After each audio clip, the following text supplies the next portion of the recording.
Wherever I go, you go. Some of the last words uttered by Keenan Forbes, known professionally as AKA. The 35-year-old rapper was gunned down outside a restaurant on Florida Road in Durban last night. KZN police spokesperson Robert Nchiwunda is on the scene. Let's cross over to him now for the latest. Thank you so much, Colonel, for your time this morning. Can you please just confirm what you found at the scene of the crime upon arrival? Thank you for having us.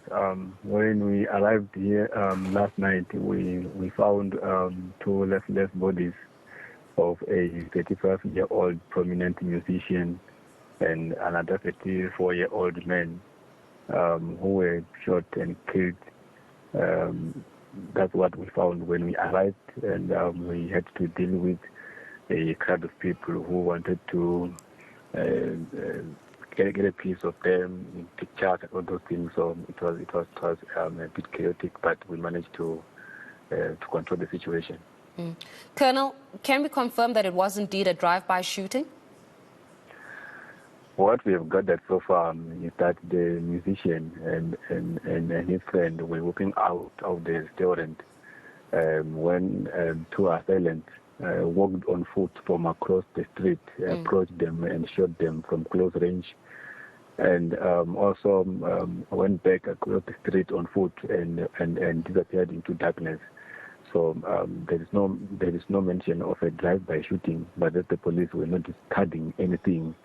We are obtaining different statements so that we can investigate. Are there any witnesses that can attest to what you have uncovered thus far? Because that is a very serious developing story here. So it was not drive-by. It was, from what you understand, two assailants that approached these two people who were outside of the restaurant, shot them at close range, and then obviously proceeded back on foot. Were there any witnesses around? Yeah, there were witnesses around, and we have spoken to a few of them in our preliminary investigation.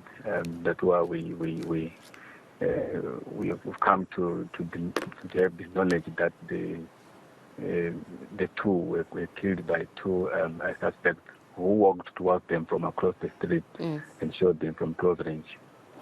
Colonel, what about CCTV footage? Is there CCTV footage alongside Florida Road, particularly covering the part of these restaurants, so that you are able to get a better understanding of the events that led to the shooting of these two gentlemen, and also perhaps be able to assist in your investigation in being able to identify who these gentlemen were actually? Looking at the buildings close to where the matter happened, yes, there are physical CCTV cameras that we can see, but our investigators will be able to get in touch with those responsible and possibly get the footage and study the footage for us to be in a better position to understand what had happened, because the motive of the killing is not yet known, and once we have made arrests, maybe then we'll be able to establish what could have led to the shooting. Because at this point, that the police, we don't want to speculate whether it was a hit or one of those violent crimes that we have experienced in the past. We are investigating widely to get as much information as we can. Yeah, Colonel, was anything taken from the two victims who were shot? I mean, you don't want to speculate whether or not it was a hit, but usually if it's a robbery, some things are taken, a cell phone, wallet, money, cash, whatever it is. Do we at this moment know if anything of the actual victims was actually taken? As the police, we experience different types of crime scenes. There are planned organized crimes. That after the shooting or before the shooting, certain items will be taken from the victims. And there are those crime scenes where there will only be a shooting and nothing was taken. From what we have gathered so far, the assailants only opened fire and left without taking anything from the deceased. But simply because it's only a few hours after the incident had happened, maybe after viewing the footage and further investigations, more information will be unearthed and we could probably see what happened exactly. Colonel, we just had a conversation right now with the response team, the medical response team that were on the scene, whilst you were obviously just trying to gather some kind of information at the scene of the crime. Gareth spoke of a possible third individual who was shot and wounded and had to be taken to a facility. Can we confirm that indeed there was another third individual who was shot, wounded and was taken away? Our initial investigations only talk about 2 people who were fatally wounded on the scene of crime. We have not gathered any information about a third victim who was taken or rushed to any health facility. But we will not like to discard that because between us arriving to the scene and the actual incident, there could have been that, but what we know as the police is only 2 victims who were fatally wounded. Yeah. Colonel, will you be taking this up forward? Because, as I said, when medical response arrived on the scene of the crime, he could not confirm, but he did say that what they are aware of is a third individual who was shot and wounded. So has there been that kind of communication with perhaps the medical response team? I mean, as you know, they are very close to what is happening simply because of the work that they need to be able to do to try to save a life. Has there been that communication to try to establish whether or not indeed there was another person who was shot and wounded and had to be taken away? We work closely with them because at crime scenes where there's been shootings, stabbings, they need to come and do their job. So we will still be in touch with them because every document that we produce at the scene of crime also involves them as important stakeholders. So maybe as and when we engage further with them, details of the third victim that is being spoken about will surface, and we will be able to confirm if the victim was part of the 2 who were shot and killed. Also, reports initially had surfaced saying that AKA had been shot with his bodyguard.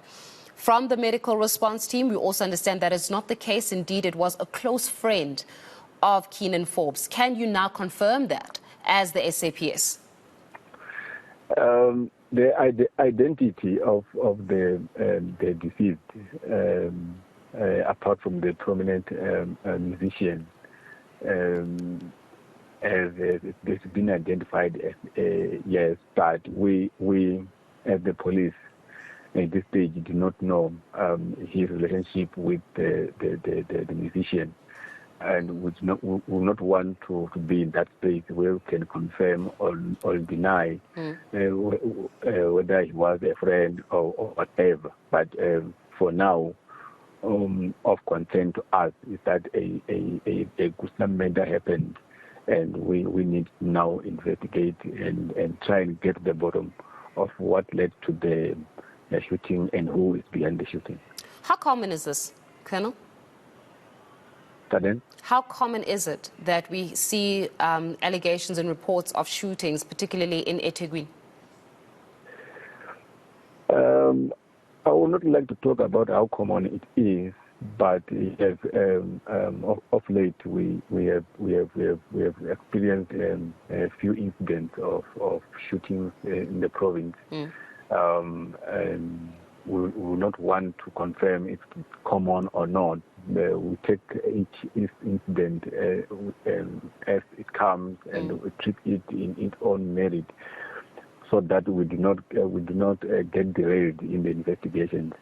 Yes, people will think of a shooting in KwaMashu, shooting in Wentworth, and maybe like to conclude that it's very common. But as the police, we treat each incident as it happens, so that we do not classify them as one or be carried away into believing that the modus operandi is the same.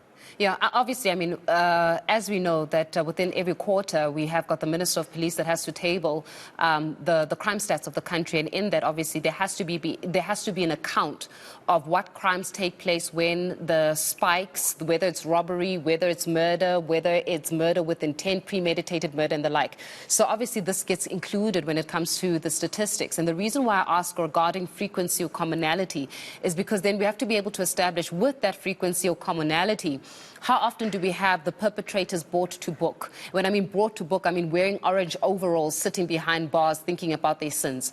Do we have that? I mean, do we have a high case and a prevalence of people being arrested, prosecuted, and also sent to incarceration because of this crime? This type of one where you were saying that the assailants approached the victims, shot, and then walked away. We have in the past made arrests on cases where people have been shot and killed, and we have records of people who have been prosecuted and sent to jail for a lengthy period. We have the capacity in the police to investigate and arrest and convict with evidence. So yes, like I said before, when a crime has happened, we call together all the relevant people who must come to the crime scene, process the crime scene, talk to whoever we need to talk to, follow the list that we have. And we have in the past made several breakthroughs. That's why we're also confident with this one, that with the capacity that we have, we will be able to make a breakthrough. Lieutenant, let me release you. Lieutenant Colonel Robert Nechunda, much appreciated for your time this morning and for giving us a little bit further details regarding this developing story of the murder of AKA, as well as what we've come to know, another individual who has been identified as somebody who's close, was close rather, to the deceased.